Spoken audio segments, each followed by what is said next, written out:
साहित्य लहर में आपका स्वागत है। आज आप सुनेंगे मालती जोशी जी की कहानी एक पल आस्था का। आइए कहानी सुनते हैं। घंटी का बटन दबाते हुए दृष्टि अक्सर ही नेम प्लेट पर टंग जाती है। प्लेट पर जमी धूल के बावजूद अजय का नाम वहां दमकता रहता है। इस घर ने अजय की सारी स्मृतियों के साथ नाम को भी जो का तो सहेज रखा है। उसे भी वह खारिज नहीं कर सके हैं। केवल क्षमा ही इस संसार से खारिज हो गई है या कि कर दी गई है, पर इसे ठीक ठीक निष्कासन भी तो नहीं कहा जा सकता। निष्कासित होती तो क्या इस तरह बार बार लौटकर इस दरवाजे पर दस्तक दे सकती थी? यह दादी क्या कर रही है? दरवाजा क्यों नहीं खुलती? सोनू अधीर हो उठा था। क्षमा ने उसका हाथ ना पकड़ा होता तो वह शायद दरवाजा ही पीट डालता। आ रही होगी बेटे, दादी तुम्हारी तरह दौड़ थोड़ी ही लगा सकती है। रसोई से यहाँ तक आने में समय लगता ही है ना। उसकी बात पूरी भी ना हो पाई थी कि दरवाजा खुल गया। दूसरे ही क्षण सोनू दादी के गले में झूल रहा था। आटे सने हाथों से ही वह उसे दुलार रही थी, चूम रही थी। क्षमा मुग्ध होकर वह दृश्य देखती रही। उसके अंतर में एक टीस सी उठी और आंखें छलक आई। कौन आया है? भीतर से बाबूजी की खरखराती आवाज आई। तब जाकर अम्मा जी को होश आया कि क्षमा अब तक बाहर ही खड़ी है। अरे बाहर क्यों खड़ी हो? भीतर आओ ना, उन्होंने दरवाजा छोड़ते हुए कहा। शायद उन्होंने इतनी देर बाद महसूस किया हो कि दरवाजा तो वे घेर कर खड़ी हैं, कोई भीतर आए भी तो कैसे। उतनी देर में बाबूजी फिर एक बार पुकार चुके थे। सोनू को लेकर अम्मा जी उनके कमरे में गई। देखो तो कौन आया है? अरे वाह, हमारे छोटे साहब आए हैं, बाबूजी ने गदगद स्वर में कहा। अजय की मृत्यु के बाद से वह सोनू को छोटे साहब ही कहने लगे हैं। शायद उस शून्य को इस संबोधन से भरना चाहते हों। सोनू दौड़कर बाबूजी की गोद में चढ़ गया। उसे चूमते हुए उन्होंने पूछा, अकेला ही आया है? अकेला कैसे आएगा, बहू भी आई है ना। नाटक में अपनी एंट्री का इंतजार करते पात्र की तरह क्षमा एक और खड़ी थी। अम्मा जी की बात से जैसे उसे क्लू मिल गया। उसने आगे बढ़कर पहले अम्मा जी के फिर बाबूजी के पांव छुए। जीती रहो बेटी, सदा सुहागन रहो। क्षमा को लगा कि सदा सुहागन कहते हुए बाबूजी की आवाज कांप गई है। उसने आंखें उठाकर उनकी ओर देखा। हर बार की तरह आज भी लगा कि वे मृत्यु के एक कदम और पास पहुंच गए हैं। आप कैसे हैं बाबूजी? कुछ पूछने की खातिर ही उसने पूछ लिया। देख तो रही हो बिटिया, उन्होंने भी बस एक नामालूम सा जवाब दे दिया। इस विषय पर कहने सुनने के लिए अब कुछ नया था भी नहीं। सोनू की धींगा मस्ती शुरू हो गई थी। क्षमा ने जरा कड़े स्वर में उसे डपटना चाहा। सोनू नीचे उतरो, बाबूजी को तंग नहीं करते। तो बाबूजी ने उसे रोक दिया। करने दो बहू, वह कौन सा रोज तंग करने आता है। रोज तो यूं ही पड़े पड़े खटिया तोड़ा करता हूँ, एक दिन थोड़ी वर्जिश ही सही। बाबूजी का वह भीगा स्वर उसे भीतर तक मत गया। अपने आंसू छिपाते हुए वह किचन में चली आई। अम्मा जी कनस्तर में से और आटा निकाल रही थी। कुल जमा 2 प्राणी की तो गृहस्थी है, गिनती की रोटियां बनती है। एक व्यक्ति भी बढ़ जाए तो हिसाब गड़बड़ा जाता है। अम्मा जी आप रहने दीजिए, मैं बना लूंगी, उसने सिंक में हाथ धोते हुए कहा। अरे अभी 5 मिनट में बन जाती है, तू आई है तो 2 घड़ी आराम कर। अच्छा ऐसा कीजिए, आप आटा सान कर रख दीजिए, तब तक मैं चाय बना लेती हूँ। आप लेंगी? हाँ 2 घूंट ले लूंगी। अपने बाबूजी से मत पूछना, वह मना नहीं करेंगे, पर नुकसान करती है उन्हें। वह चाय बना रही थी तब तक पूरा घर गाड़ियों के शोर से भर गया था। बाबूजी ने शायद सोनू के खिलौनों की पेटी खोल दी थी। बेटे की याद की तरह उन्होंने पोते के खिलौने भी सहेज कर रखे हुए हैं। ओफो अम्मा जी, देखिए तो बाबूजी भी कमाल करते हैं, सारे के सारे खिलौने निकाल कर दे दिए। अब पूरे घर में पसारा हो जाएगा।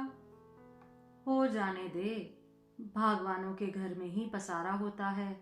साफ सुथरे घर का कोई क्या करे। रौनक तो तब होती है जब पूरा घर इस तरह बिखरा होता है।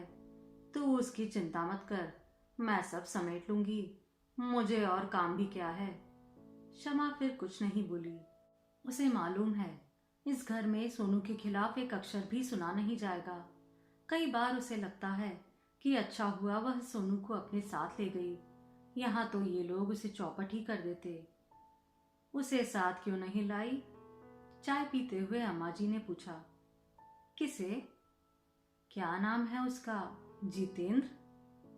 सत्यजीत नाम है, जीतू बुलाते हैं। हाँ, उसे भी ले आती ना, हमें अच्छा लगता। नहीं, अम्मा जी दोनों मिल जाते हैं तो बहुत तंग करते हैं। 5 मिनट चैन से बैठने नहीं देते। वैसे भी वह अपनी दादी के बगैर रहता नहीं है। ठीक तो है, बेचारों ने माँ की तरह पाला है। कहते हैं 20 दिन का था तब उसकी माँ मर गई थी। अब वह अम्मा जी को कैसे बताती कि वह जीतू को जानबूझकर साथ नहीं लाई। उसकी दादागिरी से निजात पाने के लिए तो वह सोनू को यहाँ लाती है।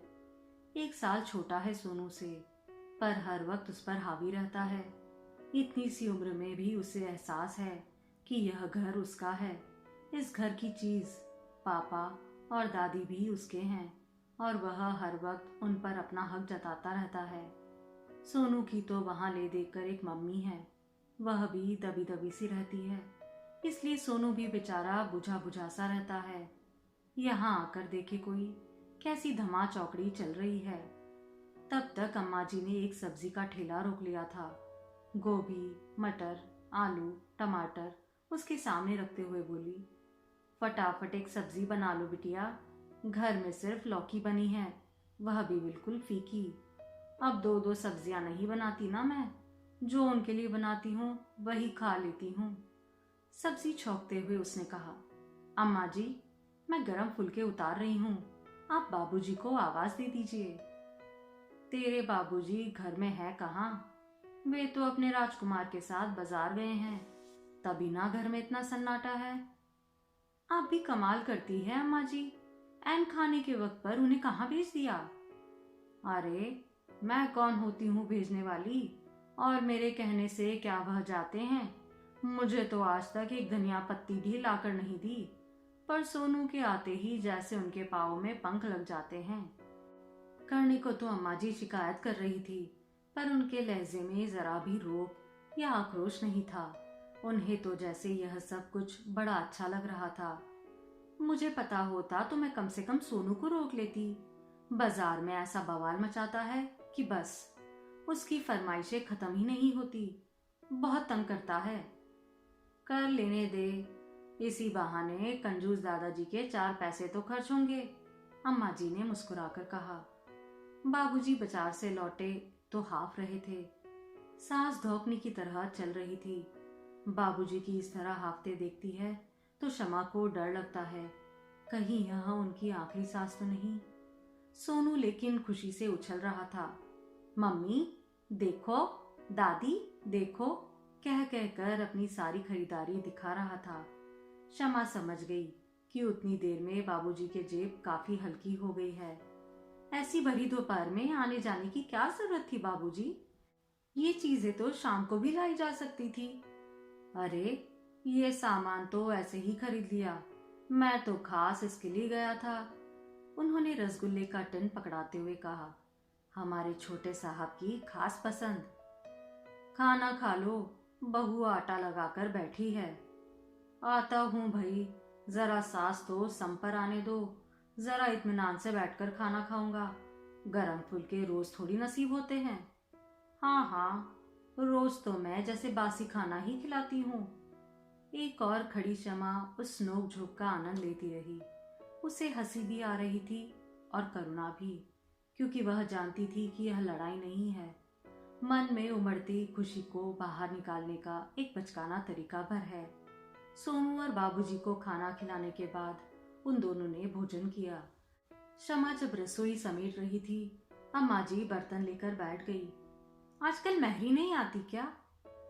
अरे बहुत परेशान करती थी, कोई टाइम टेबल ही नहीं था। 2-2 दिन तक गोल कर जाती थी। फिर मैंने ही मना कर दिया। 2 आदमियों की रसोई में बर्तन ही कितने निकलते हैं, हाथों हाथ हो जाते हैं। तो आप उठिए, मैं करती हूँ। शमा ने कमर में पल्लू खोसते हुए कहा। अरे रहने दो, वह बोली। पर शमा के एक बार और इसरार करते वह उठ गई। शमा जानती है, हाथ बटाना चाहो तो वे मना नहीं करती, तुरंत मान जाती है। बेचारी थक जाती होंगी, यह भी कोई उम्र है खटने की। इस उम्र में तो औरतें सपने देखती है सेवा करवाने के, पर भाग्य में हो तब तो। पिछले 2-3 बार से देख रही थी कि बर्तन वे खुद कर रही है। कभी महरी की बीमारी का बहाना बना देती, कभी कहती शादी में गई है, पर सच आज सामने आ ही गया। पर उससे भी बड़ी बात यह है कि महरी की पगार अखर रही होगी, और इन लोगों का कोरी पगार से भी मन कहाँ भरता है। ऊपर से और भी बहुत कुछ देना पड़ता है। उतनी सी पेंशन में यह सब कैसे संभव है। यह तो अच्छा हुआ कि बेटे के राज में छोटा सा ही सही अपना एक घर हो गया। घर में फ्रिज, कूलर, मिक्सी, टीवी सब आ गया। पर गुजारा तो पेंशन पर ही करना पड़ता है। नौकर रखने लायक शाहकर्ज तो वह हो नहीं सकते। रसोई समेटने के बाद उसने कहा, अम्मा जी, कुछ बुनने चुनने का हो तो निकाल दीजिए, कुछ सिलाई का काम हो तो वह भी बता दीजिए। सोओगी नहीं? नहीं, आप लेटिए, उसने अम्मा जी के लिए चटाई बिछाते हुए कहा। मुझे दिन में नींद नहीं आती, आप जानती तो हैं। अम्मा जी ने दाल चावल के डिब्बे और राई जीरे वगैरह की पुड़िया उसके सामने रख दी। बटन टाकने के लिए 2 कुर्ते भी निकाल दिए। चुटकी भर सुपारी मुंह में डालते ही वह लेटी ही थी कि सोनू ठुनकता हुआ आया। दादी, हम शरबत पियेंगे। अभी नहीं बेटे, अपन 4 बजे बनाएंगे। नहीं, हमें अभी बना कर दो। सोनू, शमा ने डपटा। यह क्या हो रहा है? क्यों दादी को तंग कर रहे हो? करूंगा, वो मेरी दादी है। तुम्हारी दादी है तो क्या 2 घड़ी आराम भी नहीं करने दोगे? रहने दे बहू, वह कौन सा रोज मुझे तंग करने आता है। सुबह से शाम तक पसरी ही रहती हूँ। चल बेटा, अपन शरबत पियेंगे। घुटनों पर हाथ देते हुए वह उठी। अनजाने ही उनके मुंह से एक करहा निकल आई। थकान और पीड़ा के चिन्ह चेहरे पर साफ झलक रहे थे। पर वह बड़े मनोयोग से अपने नन्हे राजकुमार के लिए शरबत का सरंजाम करती रही, और शमा असहाय ही सब देखती रही। आजकल सोनू ने यह नया तमाशा शुरू कर दिया है। यहाँ आकर वह इसी तरह बात बात पर ठुनकने लगता है। जानता है कि यहाँ उसकी हर फरमाइश पूरी होगी और मम्मी डांट भी नहीं पाएगी। दरअसल वह जाने अनजाने जीतू की नकल करने लगा है। वह भी इसी तरह अपनी दादी को परेशान करता है। वह भी 12 साल की बच्ची की तरह उसके आगे पीछे डोलती रहती है। कभी कभी तो इतना गुस्सा आता है कि। शरबत पीने के बाद सोनू दादी की बगल में आकर लेट गया। दादी, कहानी सुनाओ ना। बेटे, दिन में कहानी नहीं सुनते, मामा रास्ता भूल जाते हैं। जीतू का मामा तो रास्ता नहीं भूलता, उसकी दादी तो उसे रोज कहानी सुनाती है। वह तेरी भी दादी है बेटे। नहीं, मुझे वैसी वाली दादी अच्छी नहीं लगती। क्या रे, वो तो खूब सुंदर है, एकदम गोरी चिट्टी। एक बार बोल दिया ना, वो हमें अच्छी नहीं लगती। सोनू, यह क्या बदतमीजी है? आवाज नीची करो। हम आपसे बात नहीं कर रहे, हम अपनी दादी से बोल रहे हैं। उसे तड़ से एक जड़ देने की इच्छा हुई, पर उठा हुआ हाथ नीचे रोक लिया। पता नहीं अम्मा जी क्या सोचेगी। उन्हें लगेगा कि वहां भी इसी तरह मारती धरती होगी, तभी तो बच्चा ऐसा कुमलाया सा रहता है। कभी कभी लगता है जैसे सोनू उसका बेटा नहीं, किसी की अमानत है। उसका काम सिर्फ उसकी परवरिश करना है। अपने को थोड़ा संयम करके उसने सोनू से कहा, तुमने शरबत पी लिया ना, अब जाओ दादाजी के पास जाकर चुपचाप सो जाओ। 4 बजे तक कोई आवाज नहीं होगी, समझे? सोनू समझ गया कि मम्मी के आदेश में कोई अपील नहीं हो सकती। चुपचाप दादाजी की बगल में जाकर लेट गया। जीतू की देखा देखी बहुत जिद्दी होता जा रहा है। क्या वह बहुत जिद्दी है? और क्या, दादी उसे पान फूल की तरह सहेज कर रखती है। कहती है मैं इसकी दादी नहीं माँ हूँ। 20 दिन का था जब से पाल रही हूँ। इसके आंसू मैं नहीं देख सकती। तुम कुछ कहती नहीं? क्या कहूँ, सौतेली माँ तो वैसे ही बदनाम होती है। साफ दिख रहा है बच्चा बर्बाद हो रहा है, पर चुपचाप देखती रहती हूँ। उसकी देखा देखी यह भी बिगड़ रहा है, पर बार बार अपने बच्चे को डांटना अच्छा भी तो नहीं लगता। कहते कहते ही उसके मन में सोनू के लिए ममता उमड़ आई। नाहक बेचारे को झिड़क दिया। यहीं आकर तो थोड़ी मन की कर पाता है। वह चुपचाप उठी और बाबूजी के कमरे में झांक आई। सोनू सो रहा था। दोनों टांगे बाबूजी के ऊपर थी। यह भी एक तरह से जीतू की नकल ही थी। उसे ठीक से सुलाने का ख्याल भी आया, पर बाबूजी की नींद टूट जाए इस डर से वह चुपचाप बाहर आ गई। वे उसे प्यार तो करती है ना? अम्मा जी ने बातों का सिलसिला पुनः प्रारंभ किया। कौन? मम्मी जी? क्या पता करती भी होगी। कम से कम धुतकारती तो नहीं है। मेरे लिए इतना ही काफी है। और वह दुष्ट है ना, वह तो सोनू को दादी के पास फटकने भी नहीं देता, जैसे वह उसकी अकेली ही प्रॉपर्टी हो। श्री राम। अम्मा जी ने एक उसास भरी और करवट बदलकर लेट गई, पर शमा बिना देखे भी जान गई कि इस समय उनकी आंख गीली हो रही थी। कब झपकी लगी पता ही नहीं चला। शमा वही नंगी फर्श पर हाथ का तकिया बनाकर लेट गई थी। अम्मा जी ने चाय के लिए जगाया तब 5 बज रहे थे। कुछ बिछा तो लेती बिटिया, शरीर अकड़ जाएगा ना। कप हाथ में लेते हुए उसने देखा कि अम्मा बाबूजी कहीं जाने के लिए तैयार खड़े हैं। सोनू जी भी बैग से कपड़े निकालने की कोशिश कर रहे हैं। आप लोग कहीं जा रहे हैं? उसने सोनू को कपड़े पहनाते हुए पूछा। हाँ, थोड़ा बाजार हो आते हैं। अभी सुबह ही तो इतनी सारी चीजें लाए हैं। वो तो फालतू सी चीजें हैं। इसका जन्मदिन आ रहा है ना, एक ड्रेस ले आते हैं। उसमें तो अभी 1.5 महीने बाकी है। बाबूजी तब तक तो यह उन कपड़ों की गत लगा देगा।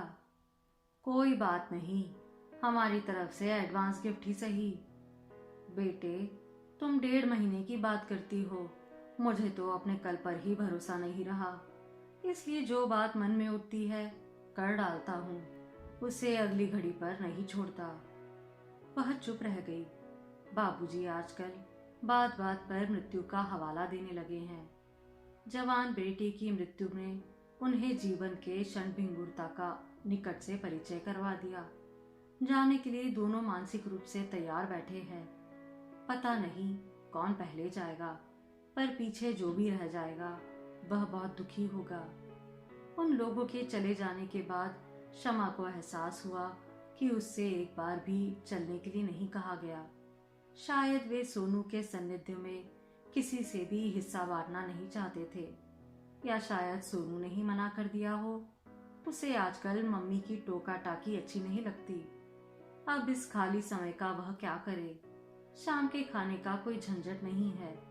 बाबूजी तो रात को खिचड़ी ही खाते हैं। सुबह की सब्जी और 2-4 रोटियां पड़ी है, सास बहू आराम से खा लेंगी।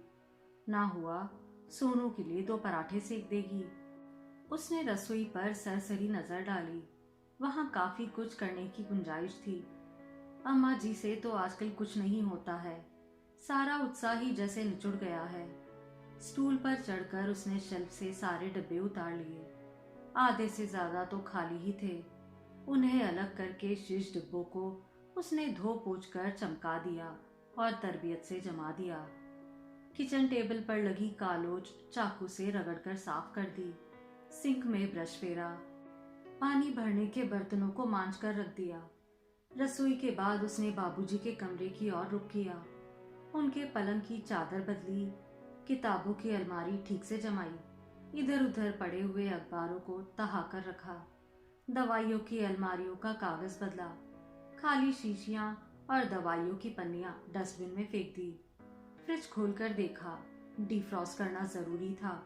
उसे रात के लिए मुलतवी करके उसने सोफा कवर बदले, कारपेट झटका, जूतों की अलमारी ठीक की। टीवी का स्क्रीन पोंछते हुए अनायास उसकी नजर अजय के फोटो से टकराई और उसके हाथ वहीं रुक गए। इतने मनोयोग से वह काम किए जा रही थी कि अनायास एक धक्का सा लगा। वह यहाँ क्या कर रही है, क्यों कर रही है? इस घर में उसकी दखल अंदाजी सही है? इस ललक से उसने अपने नए घर में तो कभी कोई काम नहीं किया। क्यों? क्योंकि वह मम्मी जी का घर था। वह गृहस्थी मम्मी जी की थी। उस घर की हर वस्तु पर उनकी छाप थी। छोटे बड़े हर निर्णय पर उनकी मुहर रहती थी। नाश्ते में क्या बनेगा, खाने में सब्जी कौन सी बनेगी, दाल कौन सी चढ़ेगी, सब वही तय करती थी। धोबी की डायरी, दूध के कूपन, बनिए की कॉपी, गैस की पासबुक, सब कुछ उनके पास था। बेचारी अम्मा जी निवृत्त होने के बाद दोबारा जबरदस्ती गृहस्थी में झोंक दी गई। अब वे बेमन से बेगाड़ हो रही है। पर मम्मी जी तो शायद कभी निवृत्त ही नहीं हुई, ना मन से ना शरीर से। बहू के आने के बाद शायद स्थितियां कुछ बदली होंगी, पर उनके लिए भी समय कहाँ रहा। साल भर तो तीज त्योहार और सैर सपाटे में ही निकल गया होगा। उस दौरान जीतू ने भी अपने अस्तित्व की सूचना दे दी थी। जीतू के जन्म के बाद तो 20वें दिन ही बेचारी चल बसी। उन 15 महीनों में सारा नाटक समाप्त हो गया। घर की जिम्मेदारियों के साथ मम्मी जी पर एक बच्चे का बोझ भी आ पड़ा, पर वह उसे बड़ी मुस्तैदी से निभा रही हैं। बेटे की गृहस्थी में वे इतनी रच बस गई हैं कि कभी लगता ही नहीं कि वह मजबूरी में यह सब कर रही है। शमा ने सोचा था उसके जाते ही वह कहेगी, लो भाई, अब अपना कारोबार संभालो और मुझे छुट्टी दो। पर उन्होंने कभी कहा ही नहीं। शादी को 13 महीने हो चले हैं, पर शमा की हैसियत अब भी वह मेहमान की तरह ही है। कभी कभी उसे लगता है कहीं वह अनचाही मेहमान तो नहीं। अपने सुदर्शन पुत्र के लिए मम्मी जी ने जरूर किसी कुंवारी कन्या की कामना की होगी। बेटा अगर जिद पर न अड़ता तो वह भी अपनी कामना जरूर पूरी करती। तीनों बाजार से लौटे तब दिया बत्ती हो चुकी थी। सोनू तो किलकारियां भरता हुआ लौटा, पर वे दोनों बेहद थक गए थे। अम्मा जी ने आते ही थके स्वर में कहा, एक कप चाय बना दो बिटिया, अपने बाबूजी को भी देना, एकदम पस्त हो गए हैं। वह कहना चाहती थी कि ऑटो कर लिया होता, पर चुप रह गई। घर की चरमराती आर्थिक स्थिति वह देख रही थी। उस पर सोनू की मेहमान नवाजी का अतिरिक्त भार भी वह महसूस कर रही थी। चुपचाप चाय बनाने चली गई। चाय लेकर बाहर आई तो देखा सोनू तो कपड़े बदलकर टीवी के सामने डट गया है, पर दोनों प्राणी कमरे में है। अम्मा जी तो कोरी साड़ी पहनकर ही बिस्तर पे पसर गई। बाबूजी आराम कुर्सी में लेटे हुए थे। घर को देखकर लगता है लक्ष्मी जी का फेरा हुआ है, अम्मा जी ने कहा। और क्या, तुमने तो इसे भूत का डेरा बना डाला था। अम्मा जी उखड़ गई। देखो, 2 वक्त पकाकर दे देती हूँ, इसी में गनीमत समझो। इससे ज्यादा का मेरा बूता नहीं है। हाँ, जानता हूँ भगवान, सब समझता हूँ। मैं तो मजाक कर रहा था, पर तुम तो आजकल मजाक भी नहीं समझती, एकदम चिढ़ बैठती हो। फिर बाबूजी शमा की ओर मुखातिब हुए। सच बिटिया, सिर्फ हम ही तुम्हारा इंतजार नहीं करते, यह घर भी तुम्हारी बात जोड़ता रहता है। बाबूजी का स्वर भीगा हुआ था। शमा का भी गला भर आया था। बोली, बाबूजी, मैंने तो कभी इस घर से जाना नहीं चाहा था, आप ही ने। हाँ, मैंने ही जबरदस्ती तुम्हें भेज दिया, यही ना? यह काम मैंने बहुत खुशी से नहीं किया बिटिया, कलेजे पर इतना बड़ा पत्थर रखना पड़ा था। बहुत मजबूरी में मैंने यह कदम उठाया था, क्योंकि जमाना बहुत खराब चल रहा है। एक अकेली औरत को लोग चैन से जीने नहीं देते। तुम्हारा कोई भाई होता या माँ ही जिंदा होती तो कोई चिंता नहीं थी, पर केवल हमारे सहारे तो तुम इतना बड़ा जीवन काट नहीं सकती थी। उन दिनों तुम नौकरी पर भी जाती थी, तो तुम्हारे लौटने तक हमारे प्राण अधर में ही लटके रहते। अब तुम अपने घर में सुरक्षित हो, हम लोग भी चैन की नींद सो लेते हैं। कभी कभी लगता है बाबूजी कि सोनू के हक में यह अच्छा नहीं हुआ। मुझे तो घर मिल गया, पर एक तरह से वह बेघर हो गया है, अपनी जड़ों से उखड़ गया है। काश वह यहाँ रह पाता। अगर उसे ही रखने लायक होते तो क्या हम तुम्हें जाने देते? नहीं बिटिया, हमारा अब कोई भरोसा नहीं है। पके फल है, किस दिन टपक जाएंगे कह नहीं सकते। फिर तो उसे तुम्हारे पास भेजना ही पड़ेगा। उतनी देर बाद क्या वह उस घर में एडजस्ट हो पाएगा? क्या वे लोग उसे सहज भाव से स्वीकार कर पाएंगे? और हम उसे रख भी ले तो बच्चे के मन में सदा के लिए गांठ पड़ जाएगी कि मम्मी अपने सुख के लिए मुझे छोड़कर चली गई। और सच बात तो यह है बेटा कि हम लोग उसे केवल प्यार दे सकते हैं, दुलार दे सकते हैं, पर बढ़ते हुए बच्चे के लिए रख रखाव भी जरूरी है। यह काम दादा दादी के वश का नहीं है। इसके लिए माँ बाप दोनों का स्नेह चाहिए, अनुशासन चाहिए। तुम यह बात मन से एकदम निकाल दो कि तुम सोनू के साथ कोई अन्याय कर रही हो। मैंने इस शादी में केवल तुम्हारा कल्याण नहीं देखा था, सोनू के उज्जवल और सुरक्षित भविष्य का सपना देखा था। बाबूजी उसे हमेशा इसी तरह आश्वस्त करते हैं, सांत्वना देते हैं। उतनी देर वह मन मान भी जाता है, पर वहां जाते ही सब उलट पुलट हो जाता है। वह घर अभी ढंग से उसका भी नहीं हो पाया है। सोनू का तो सवाल ही नहीं उठता। सुबह सुबह सोनू ने पेपर में जंगल बुक का विज्ञापन पढ़ लिया था और वह जिद पकड़ गया। शमा ने आसपास पता लगाया। एक आधा हम उम्र बच्चा तो मिल गया, पर कोई बड़ा बच्चा साथ जाने को राजी नहीं हुआ। अकेले भेजने का तो प्रश्न ही नहीं था। बच्चे भी आजकल बच्चों वाली फिल्में नहीं देखते हैं, उन्हें भी चटपटी मसालेदार फिल्में अच्छी लगती है। शमा भुनभुना रही थी। मैंने ढेर सारे कपड़े गला रखे हैं, फ्रिज भी डिफ्रॉस्ट हुआ पड़ा है।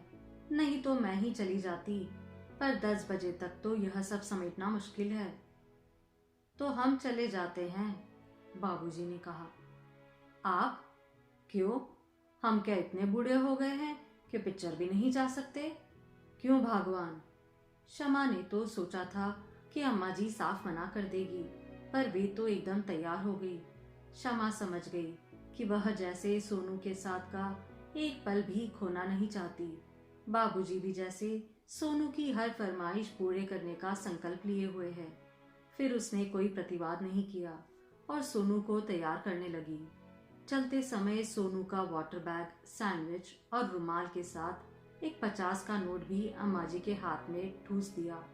बाबूजी से तो कहते मुझे संकोच होता है, पर आप लोग बस या टेम्पो के झंझट में मत पड़िए, दोनों वक्त ऑटो ही कीजिए। बाबूजी से कहते हुए सचमुच संकोच होता है। उनका आजकल एक ही तकिया कलाम है, हमने तुम्हारा कन्यादान किया है, अब तुमसे कुछ लेने का हमारा हक नहीं बनता। अब तो वह यह भी नहीं कह सकती कि मेरे पैसे पर आपका हक नहीं, बेटे की पेंशन पर तो आपका हक है। बाबूजी जानते हैं कि इस शादी के बाद सारी पेंशन भी बंद हो गई है। उन लोगों के जाने के बाद उसने सबसे पहले कपड़ों को निपटाया। जब भी यहाँ आती है, घर के पर्दे, चादरें और बाबूजी के बाहर आने जाने के कपड़े धोकर जाती है। अम्मा जी का काम उतना ही हल्का हो जाता है। कपड़ों के बाद उसने फ्रिज की ओर रुख किया। 12 घंटे बाद भी बर्फ पूरी तरह पिघली नहीं थी। इक्के दुक्के टुकड़े अभी भी वहां वहां फंसे हुए थे। उसने जतन से धो पोंछ कर फ्रिज को चमका दिया, फिर सारा सामान यथास्थान पर जमा दिया। सामान वैसे था ही क्या, हाँ, 5-6 तरह की सब्जियां जरूर थी। वे शमा ने ही खरीदी थी। उन्हें बिन चुनकर प्लास्टिक की अलग अलग थैलियों में रखने के बाद उसने फ्रिज को बंद कर दिया। बटन चालू करके आसपास बिखरा पड़ा पानी पोंछ दिया और दरवाजे की घंटी बजी। दरवाजा खोलते ही देखा श्याम सुंदर थे। पता नहीं क्यों इस घर में उन्हें देखकर वह असहज हो गई। अंदर आ सकता हूँ? ओह, आइए ना, बैठिए, उसने कुर्सी की ओर संकेत करते हुए कहा और पानी लाने चली गई। अपनी शर्म और हड़बड़ाहट छुपाने का यही एक उपाय था। और लोग कहाँ हैं? पानी का गिलास लेते हुए श्याम सुंदर ने पूछा। पिक्चर गए हैं, सोनू बहुत जिद कर रहा था। अच्छा हुआ जो तुम नहीं गई, नहीं तो मेरा चक्कर बेकार हो जाता। कोई खास काम था? यहाँ आने के लिए कोई खास काम ही होना चाहिए, तुमसे मिलने भी तो आ सकता हूँ। मेरा मतलब यह नहीं था, मेरा मतलब था कि उससे वाक्य पूरा करते नहीं बना, क्योंकि अभी अभी उसे लक्ष्य किया कि दोनों अजनबियों की तरह आमने सामने बैठे हुए हैं। वह उनसे एक सुरक्षित दूरी बनाए हुए है और नितांत औपचारिक ढंग से बात कर रही है। तुम्हारा मतलब कुछ भी रहा हो, मैं बुरा नहीं मानूंगा, क्योंकि मैं इससे भी कड़वी बातें सुनकर आया हूँ। कहाँ से? साकेत से। हे भगवान, आप साकेत क्यों गए थे? मेरी किस्मत खराब थी, और क्या। मम्मी ने बताया तुम घर गई हो, तो सीधे तुम्हारे पापा के यहाँ चला गया। यहाँ का ख्याल ही नहीं आया। अब क्षमा कैसे कह दे कि घर के नाम पर यही घर याद आता है, पीहर का तो ख्याल ही नहीं आता। दरअसल सोनू बहुत जिद कर रहा था ना, इसलिए। ठीक तो है, ये लोग भी उसकी बात जोते होंगे। हाँ, सोनू के आने से उनकी जिंदगी में थोड़ी रौनक हो जाती है। देखिए ना, कल से उसे लेकर घूम रहे हैं, पता नहीं कितना रुपया फूंक डाला है। मुझे तो कभी कभी इतना संकोच हो जाता है। कभी कभी साकेत भी हो आया करो, तुम्हारे पापा भी एकदम अकेले हैं। कुछ कह रहे थे? खूब सनक रहे थे। मैंने तुम्हारे बारे में पूछा तो वे बोले, वह यहाँ क्यों आने लगी, उसके सगे तो वहाँ विष्णुपुरी में बसते हैं, उन लोगों ने शादी क्या करवा दी, वे उसके लिए सबसे बड़े धर्मात्मा पुण्यात्मा हो गए हैं। कल को जब बेटे को बेदखल कर देंगे तब उसे अक्ल आएगी। फंड पर तो हाथ साफ कर ही दिया है, अब पेंशन भी डकार रहे हैं। क्या बात करते हैं, आपने बताया नहीं कि? अरे भाई, सब बता दिया, पहले भी कई बार बता चुका हूँ कि फंड फिक्स में डाल दिया है, पेंशन सोनू के नाम से जमा होती रहती है। उसे क्षमा की मर्जी के बिना कोई छू भी नहीं सकता, पर उन्हें विश्वास ही नहीं होता है। उन्हें तो यह डर लगता है कि ये लोग सोनू को जायदाद से बेदखल कर देंगे। कौन सी जायदाद? यह छोटा सा घर ना?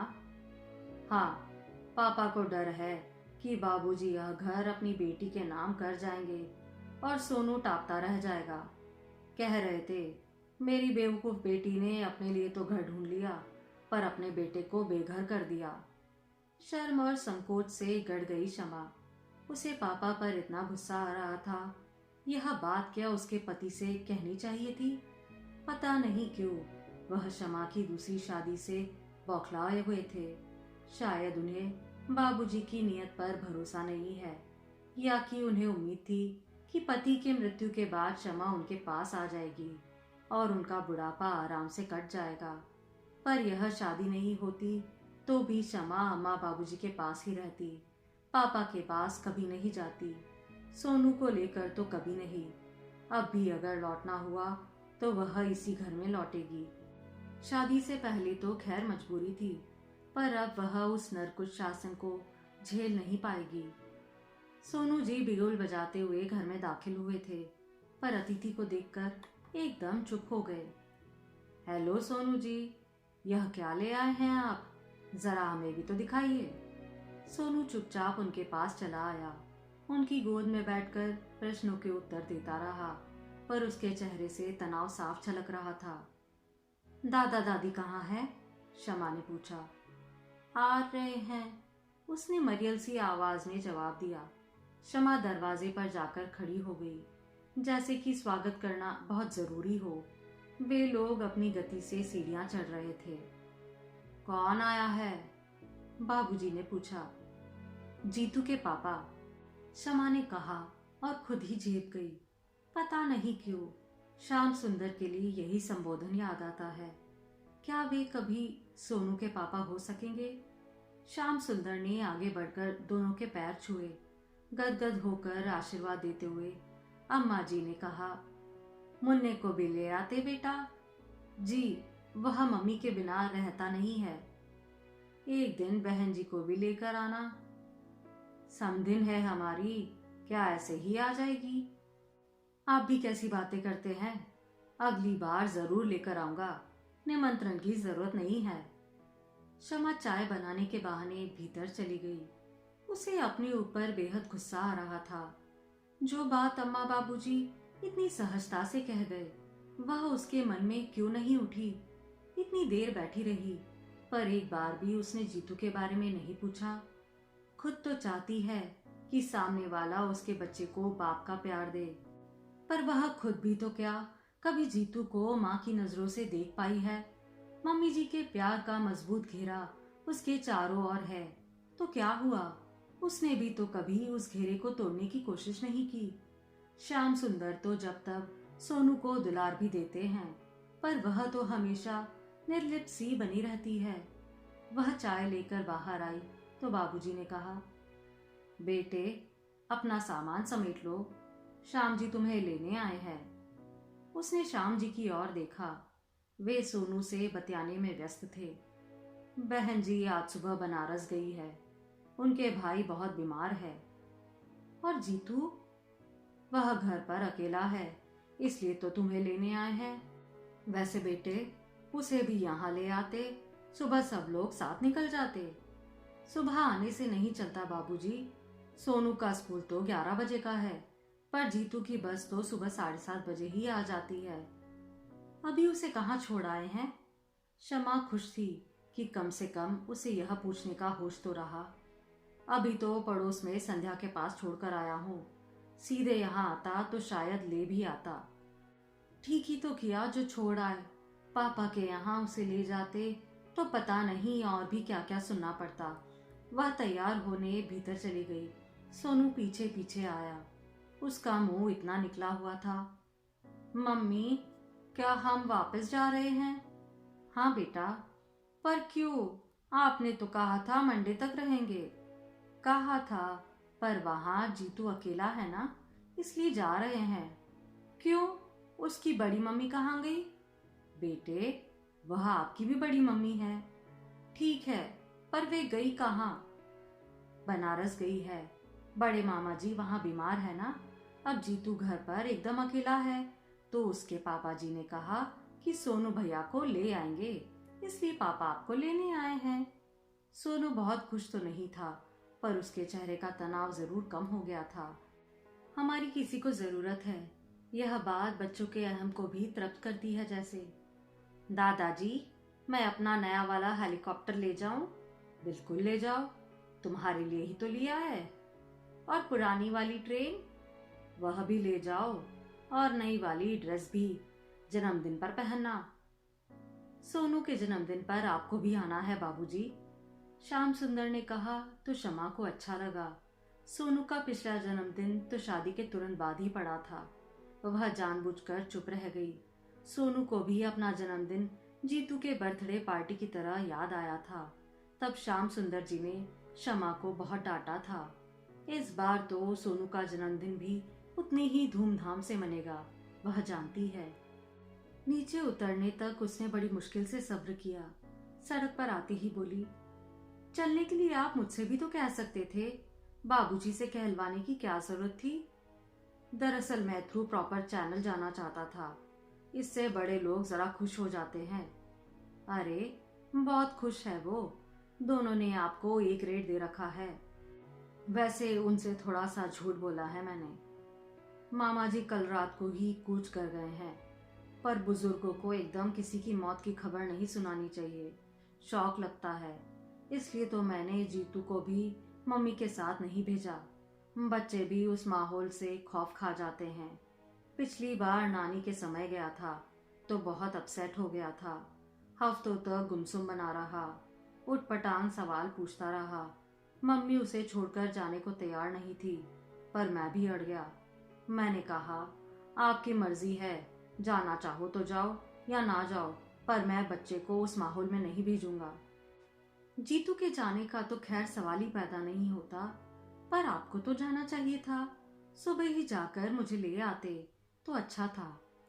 तुम्हें क्या लगता है मम्मी उसे तुम्हारे भरोसे छोड़कर चली जाती? वह तो फिर शायद अपना जाना ही मुलतवी कर देती। मेरे पास छोड़ गई है, यही गनीमत समझो। श्याम सुंदर बोल तो गए, पर तुरंत ही उन्हें लगा कि बहुत गलत बात कह गए हैं। बात का रुख बदलकर बोले, मामा जी की मृत्यु का अफसोस तो है, पर जीतू के हक में एक बात अच्छी हुई है। मम्मी जी के मोह पाश से उसे थोड़ी मुक्ति तो मिली है। वह तो उसे बिल्कुल बच्चा बनाए हुए है, लगता है कभी बड़ा होने ही नहीं देगी।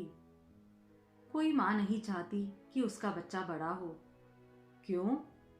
क्योंकि बड़े होकर बच्चे अपने नहीं रह जाते, पराए हो जाते हैं।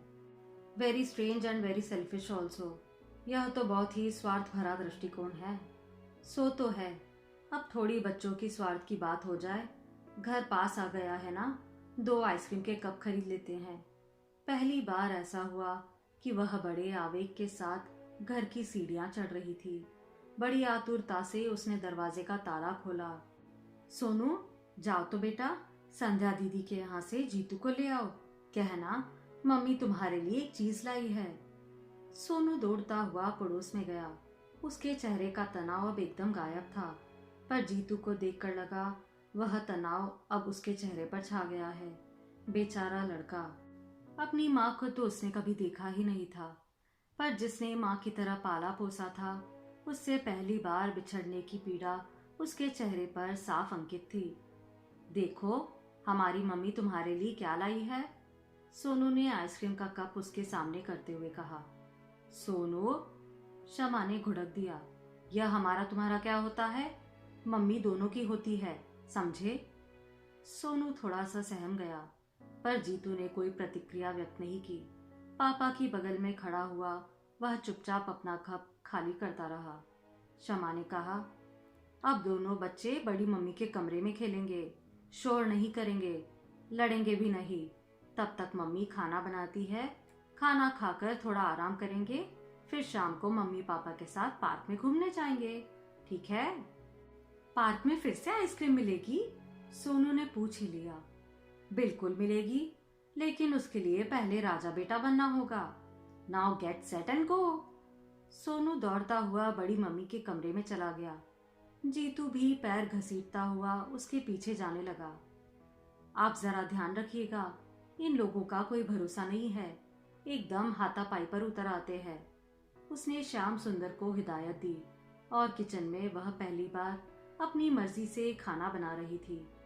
जिस तरह आज सोनू एकदम तनाव मुक्त हो गया था, वह भी बहुत हल्का महसूस कर रही थी। उसका तो गुनगुनाने का मन हो रहा था। पहली बार वह इस घर में खुलकर सांस ले रही थी। मम्मी जी का व्यक्तित्व उस पर किस कदर हावी था, इसका यह प्रमाण था। आधे घंटे में उसने सारा काम निपटा दिया। सबसे आखिर में चावल कुकर में चढ़ाकर बाहर आई तो घर में एकदम सन्नाटा था।